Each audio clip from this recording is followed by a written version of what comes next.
Focus on these 6 areas to strengthen your financial wrongdoing policy and demonstrate your compliance with the ACFID Code. Make sure your risk processes consider all parts of the risk. The code requires you to have risk management and control processes. We need to see evidence of these, such as a policy, procedure, risk matrix, or register. We often see risk processes which do not include financial wrongdoing risks or only some parts of the risk. For example, we see risk processes that include fraud or corruption, but not terrorism, money laundering, or violation of Australian government sanctions. Make sure to consider all parts of the risk and make sure that your strategies to mitigate the risk include your financial wrongdoing policies. After all, this is what the policies are there for. Check that your policies cover all aspects of financial wrongdoing. The scope of financial wrongdoing requirements changed when the code was updated in 2017. However, we don't always see that financial wrongdoing policies have been updated for the changes. For example, we commonly see that money laundering is not addressed. Check that your policies cover fraud, corruption, terrorism financing, money laundering, and violation of sanctions imposed by the Australian government. They all need to be covered, even if you think some do not pose a risk to you. Check that all parties are covered. Nobody should be exempt from the application of your financial wrongdoing policies.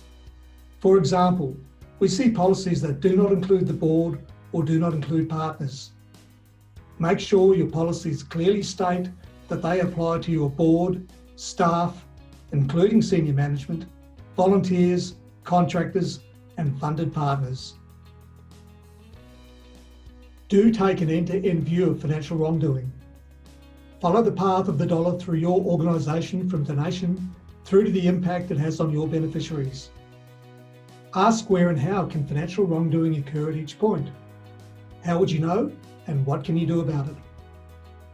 You should find that you already have a range of strategies and controls in place, such as acceptance of donations policy, financial policies and controls, human resource processes for vetting staff and volunteers, project acquittals, whistleblowing for reporting, monitoring and evaluations to assure that the dollar finished in the right place, and that's just to name a few. Check that your financial wrongdoing policies and procedures link or refer to these other policies and processes. Make sure that they complement each other rather than fight against each other. This will also help you demonstrate that you have a strong suite of controls to manage the risks of financial wrongdoing. Make sure your policy can work in practice. Include more detail in your policies. For example, include clear channels for reporting incidents that people from overseas can use in a safe way. We often see reporting mechanisms where the channel is to the line manager. This may not work in some cultural settings. A better option might be to include an email address or hotline details.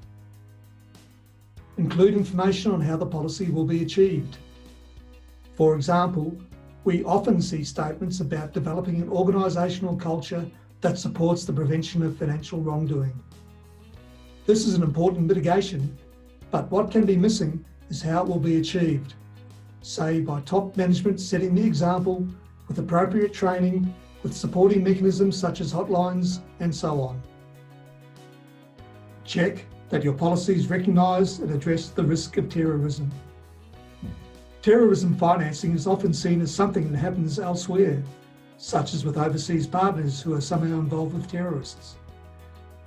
Policies and procedures that only address the risk from this perspective do not contemplate that terrorism financing and money laundering can happen to us here in Australia. Policies need to recognise the risk from within. This can be as simple as linking to the fraud and corruption policy, which also helps to mitigate the risks of terrorism financing and money laundering from within.